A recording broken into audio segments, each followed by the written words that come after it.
When he's not here, we'll go on to Andy Whitman.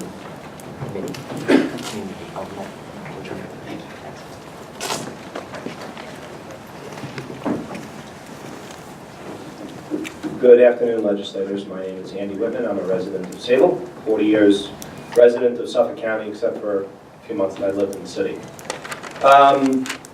Similar to this gentleman behind me as a Suffolk County police officer, I was on the other side of the fence for the better part of the last 20, 25 years.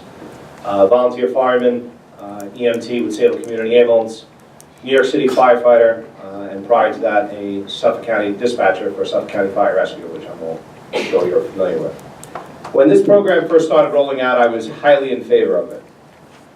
As a member of the EMS and fire community, I'm all about safety.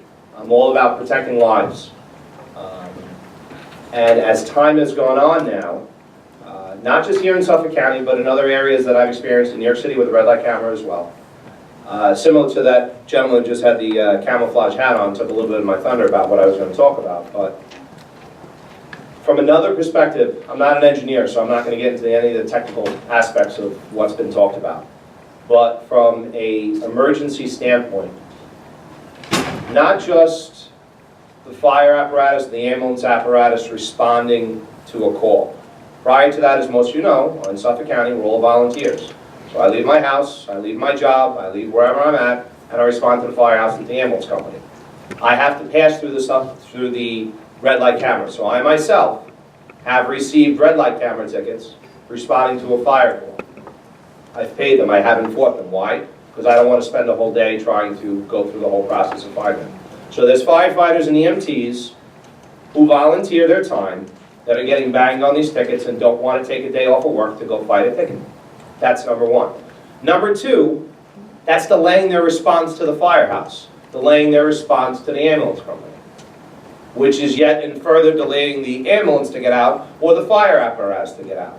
And then to this gentleman's point before that he talked about, now those fire apparatus and those ambulances are now going through those similar intersections where people who know there's a red light camera there refuse to turn right on red and yield for police, fire, or EMS, thus further delaying response time for fire and EMS. I think all of you well know that the volunteer fire and EMS service here on Long Island is hurting. We had to now start programs. I'm a fourth-generation farmer. We now have to start programs to encourage more people to become volunteers. So our response times, in general, I'm not talking specific to any agency, are hurting as they are due to lack of volunteers.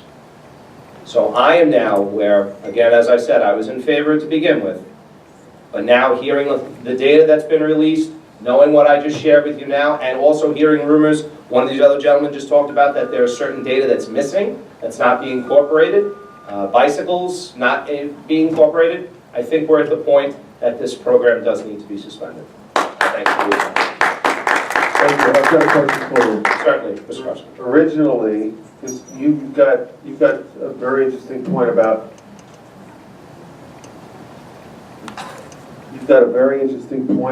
the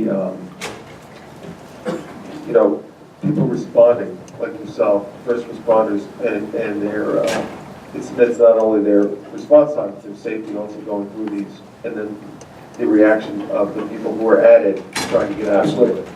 All right.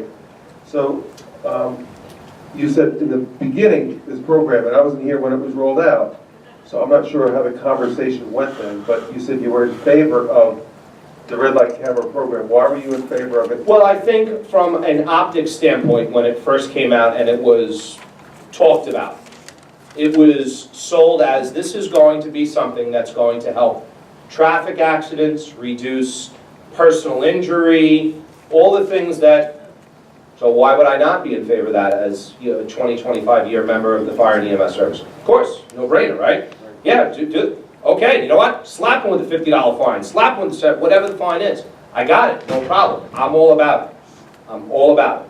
But I think since rollout till now, we've seen that, and especially since the data was finally released on this a month or two ago, I think the data coupled with the implementation and to see, because I understand sometimes you got to try it before you like it. You got to test drive the car. Do you know, is that the one I really want to buy, right? I got that, and I get it. But I think we're at the point now, with all the experts that have talked about a lot of the technical data, which that's out of my wheelhouse, by the gentleman here as a Suffolk County cop, myself as an EMT and fireman, I think we're at the point now that we really have to look at this in a different perspective. You know, I know the devil's in the details, and I get that. But that's why I wanted to talk to you guys about this from a different perspective, that unless you're a fireman, unless you're an EMT, and you're responding to calls and going to the firehouse, that you guys are not looking at it from that perspective. And that's the purpose of these meetings. That's the purpose of government. It's not just for me or other people just to come here and rant and rave, which we all know that happens in this, in this room. But it's to hear people that have, outside above the complaining of a program, outside the point that people want to say it's a money grab and stuff like that.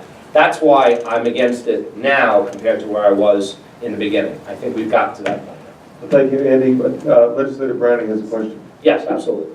Not so much a question. That issue came up as far as our first responders. And I do believe that there is something in place with TIPFA. If you do get a red light camera on your way to an emergency call, we can certainly reach out to Mr. Margiata and ask him what the process is that you're required. I do not believe, Katie, you might want to check on this, but I do not believe you have to go to the traffic court to take care of that ticket. I believe there is something that can be done through the chief of your department. Okay, I understand and I appreciate that, and I think that is one aspect that is a solution to the problem.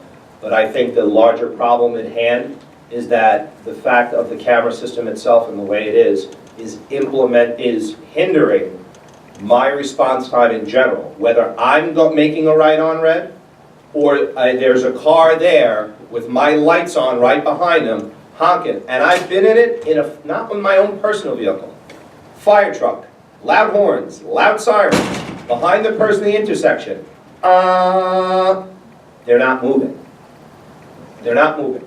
And that's delaying the response times for all calls, not just for me to get into the firehouse and to the ambulance. I got that, and I appreciate that. But it goes beyond that. Well, I hope you're going to stick around because we did request DOT. We do have some individuals, engineers, who are going to do a presentation when you guys are done. Okay. Thank you. Thank you. Thank you.